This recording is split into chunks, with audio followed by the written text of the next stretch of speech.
الفيديو الثاني: تقديم طلب الحماية.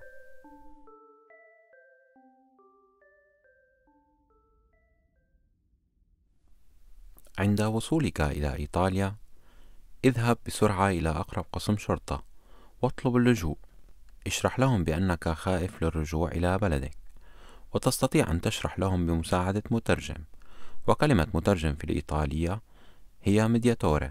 الميدياتوري هو شخص يستطيع أن يترجم من لغة إلى لغة أخرى. الشرطة تستمع لأقوالك وتعطيك عنوان مكتب الهجرة.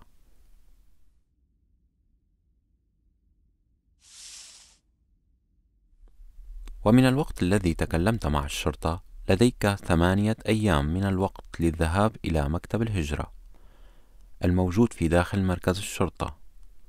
الكوستورة. الكوستورة هو مركز الشرطة وليس قسم شرطة. إذا لم تذهب إلى مركز الشرطة في هذه الأيام 8 في إيطاليا تعد غير نظاميا. إذا لا تستطيع الذهاب يجب أن تشرح السبب، مثلا مريض. في هذا الحال يجب أن ترسل تقريرا طبيا من الطبيب يثبت ذلك.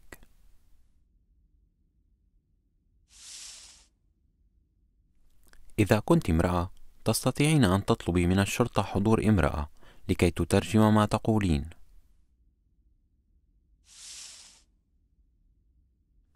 في الكوستورة الشرطة تملئ الاستمارة تشيتري. تشيتري هي عبارة عن استمارة يوجد فيها اسمك، لقبك، عمرك، جنسيتك. الاستمارة تشيتري يجب أن تكون مكتوبة خلال مدة لا تزيد عن 9 أيام من الدقيقة لطلبك اللجوء. من الممكن أن يمر 10 أيام أخرى إذا الكوستورة لديها الكثير من الطلبات للجوء.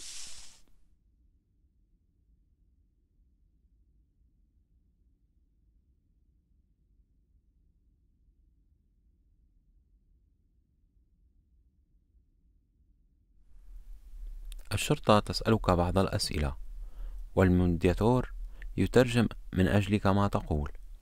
الشرطة تريد أن تعرف كيف كانت الرحلة، وكيف وصلت إلى إيطاليا. إذا أنت متزوج ولديك أطفال، ما هي مجموعتك العرقية؟ ما هو دينك؟ لأي حزب سياسي تنتمي؟ إذا كان لديك أوراق تدل عن هويتك أو عن رحلتك.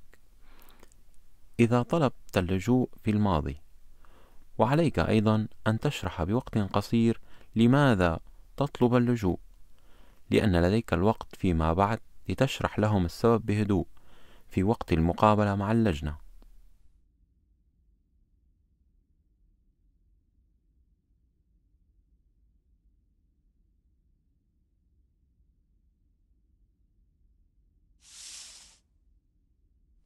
في الاستمارة تشيتري يجب عليك أن تختار لغة لتستطيع أن تتكلم بها مع اللجنة.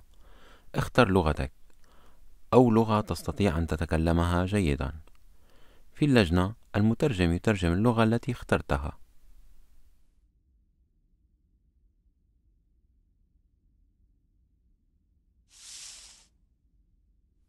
في النهاية الميدياتور يقرأ الاستمارة تشيتري. تذكر بأن تتأكد إذا كانت كل الكلمات صحيحة، وإذا كان اسمك صحيحا، ولقبك، وتاريخ ولادتك، ومكان ولادتك، إذا كانوا صحيحين قبل أن توقع على الاستمارة تشيتري.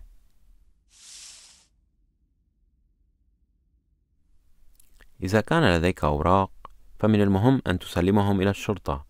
في هذه الطريقة تسهل على فهم الحقيقة التي قلتها. قبل رحيلك تذكر بأخذ نسخة عن أوراقك وعن الاستمارة تشيتري موقعة.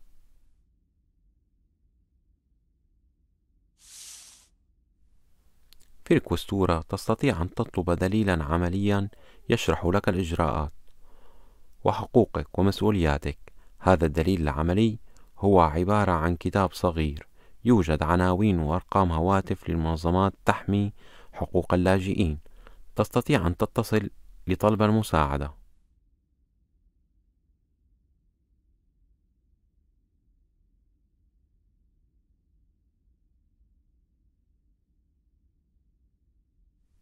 في الكتاب الصغير اقرأ أيضا ما هي الخدمات القانونية المتاحة لك في مركز الاستقبال لطالبي اللجوء.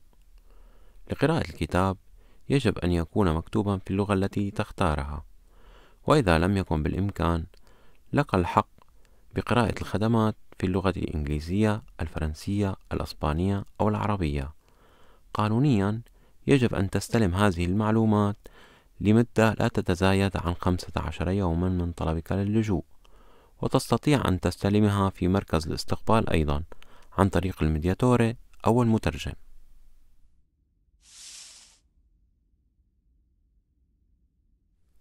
إذا كنت ضحية لجريمة خطيرة مثل التجارة بالأرواح البشر على سبيل المثال، كنت قد تهددت أو اغتصبت قبل وبعد وصولك إلى إيطاليا، أو تعرضت للعنف، أو إذا كنت مخدوعا وقد أجبروك على ممارسة الدعارة أو استغلالك للعمل والعبودية، لك الحق للحصول على برنامج معين للحماية الاجتماعية.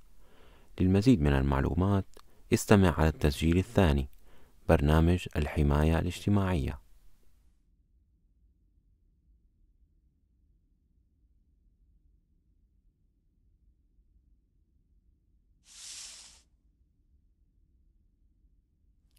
إذا وصلت إلى إيطاليا مع أطفالك، طلبك للجوء يكون صالحا لهم أيضا. في الاستمارة تشيتري أعلن بأنك قد وصلت معهم إلى إيطاليا، وبهذا تعلن بأنك تطلب لهم اللجوء تلقائيا.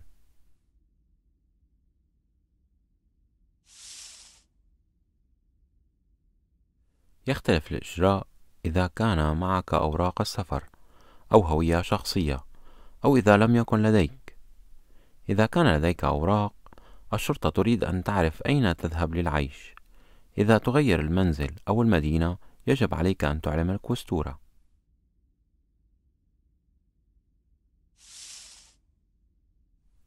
إذا كان لديك أوراق ولكنك لا تملك بيتا ولا مالا، اطلب استضافة لك ولعائلتك. الشرطة تطلب منك أن توقع ورقة حيث يكون مكتوبا فيها إعلان بأنك لا تملك بيتا ولا مالا. في هذا الحال البرفتورة يجب عليها أن تعطيك جوابا. البرفتورة هو مكتب الذي يقرر استقبالك. إذا كان متاحا استقبالك، تدخل في برنامج الاستقبال لطالبين اللجوء والمهاجرين في سبرار.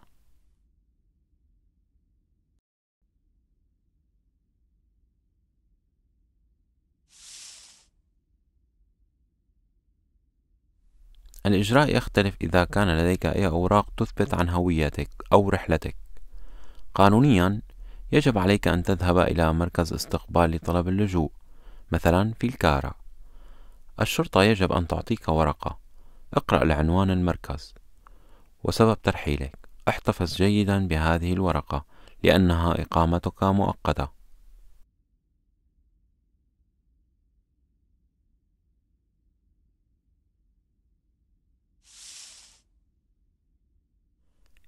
إذا تعد من الأشخاص الخطيرين للمجتمع، اذهب إلى مركز تحديد الهوية والطرد في تشيه.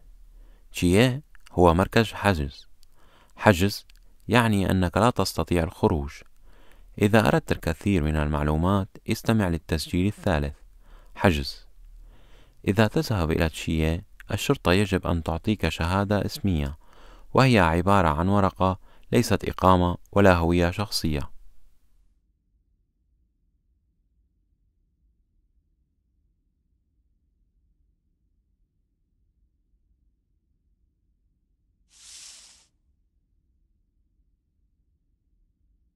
الشرطة ترسل كل المعلومات على عنوان أسبرار أو على الكارا أو على تشيه.